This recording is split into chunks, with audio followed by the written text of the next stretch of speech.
be back. I'll try some of that next time. Welcome to Watch Mojo, and today we're counting down our picks for the funniest moments in Dragon Ball.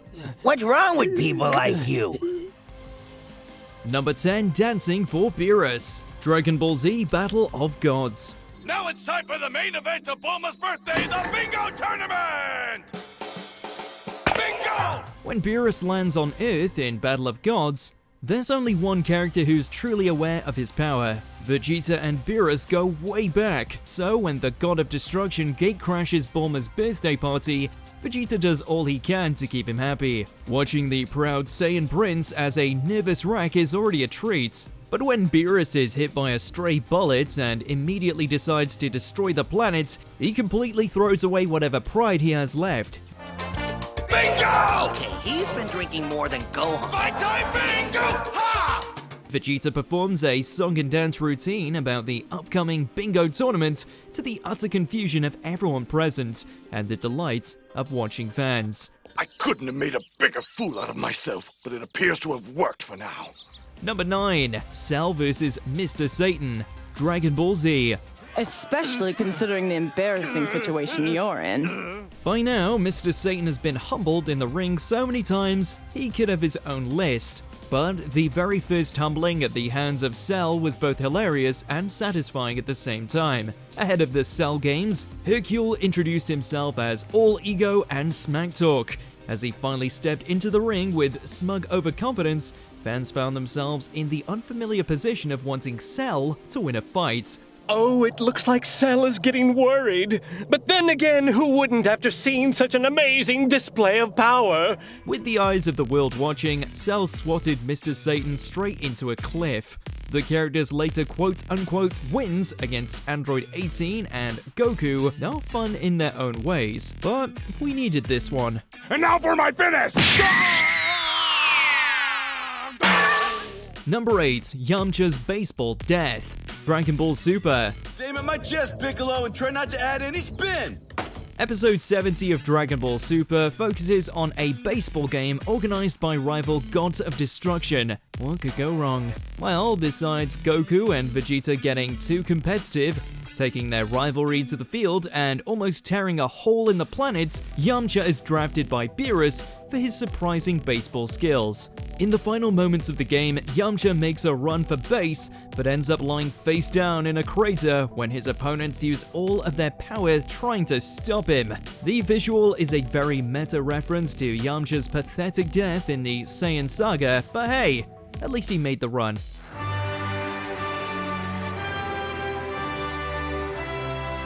Heck of a play! Well done, Yamcha! He stole home when no one was looking. Hey, the way he's lying in that crater kind of rings a bell. Number 7, Android 13 goes for the groin. Dragon Ball Z Super Android 13.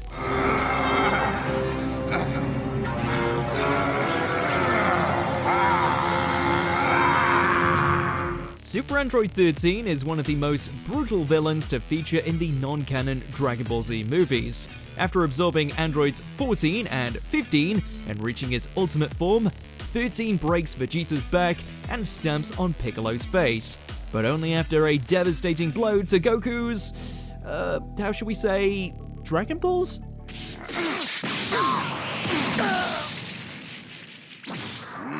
Goku goes for a low kick, but his leg is caught and raised by the Super Android. Rather than go for an innocent ki blast like every other Dragon Ball character, 13 decides to hit Goku where it really hurts. It's a completely unnecessary blow, but you have to say, super effective.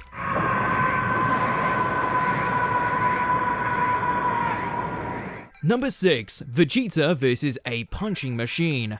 Dragon Ball Z. Okay, kids. Good luck. To qualify for the 25th World Martial Arts Tournament, contestants had to score high on a punching machine. Unfortunately for the human hopefuls, these contestants included some of the Z fighters who had to mask their strength by lightly tapping the machine. The premise alone lends itself to laughs, some of the highlights including the bemused reactions to Android 18's impossible score and Vegeta scowling at the weaker race competing over low numbers. The Prince of Saiyans is never exactly one to underplay his power, and when it's his turn to step up,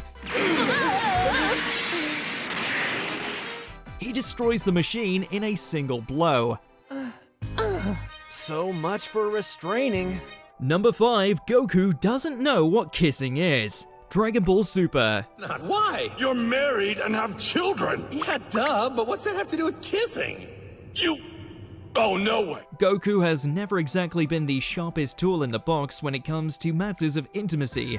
Original series Goku didn't even know how to tell the difference between a man and a woman, and literally thought a wedding was a type of food. Dragon Ball Super takes place after Goku has fathered 2 children, but after he watches future Trunks kissing Mai, we see that he maybe hasn't come so far after all.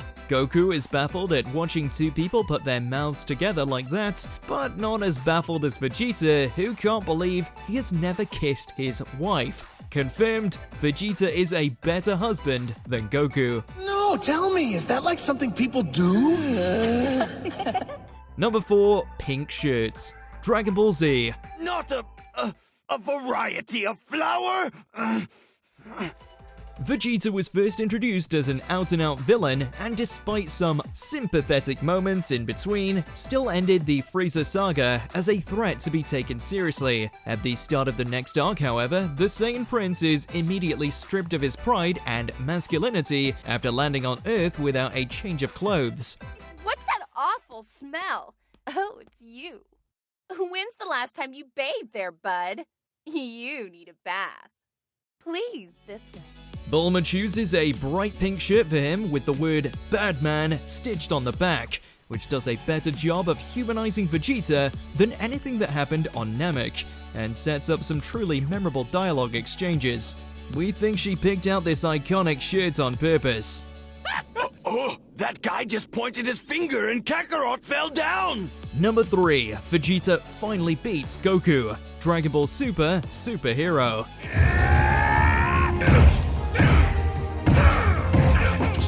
Don't let it go to your head! Kakarot! Okay, we know Goku hasn't technically beaten Vegeta in the past, but let's roll with it. This anime movie, Dragon Ball Super Superhero, gives Gohan and Piccolo a turn in the spotlight, with Goku and Vegeta relegated to an action-packed subplot with one incredible payoff.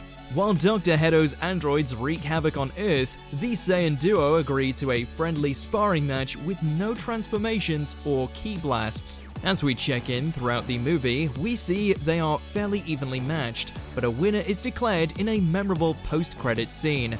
With both Saiyans completely exhausted and barely able to lift their arms, Vegeta is able to land a pathetic final blow and takes the credits for finally getting a decisive win over his oldest rival, before collapsing himself just seconds later. He got me. Oh, yes. It would appear that Vegeta's our winner. Number 2, learning how to drive. Dragon Ball Z. Listen, all I'm asking you two to do is get your driver's license. It's not like I'm asking you to save the world. Dragon Ball has plenty of filler to go around, but nothing quite like this one-off episode, which follows Goku and Piccolo struggling not for the fate of the world, but to finally get their driving licenses. You're going to start with the basics for your first lesson. I'm going to demonstrate proper driving technique, so please pay attention. The episode starts off with Chi-Chi berating Goku for not being anything like a normal husband, then threatens to stop cooking for him until he learns to drive. Somehow, Piccolo gets roped in just for being there. The pair take their tests at the same time, which results in an absurd drag race, a fiery explosion, and 2 absolutely terrified driving instructors. We don't need to tell you, they both failed.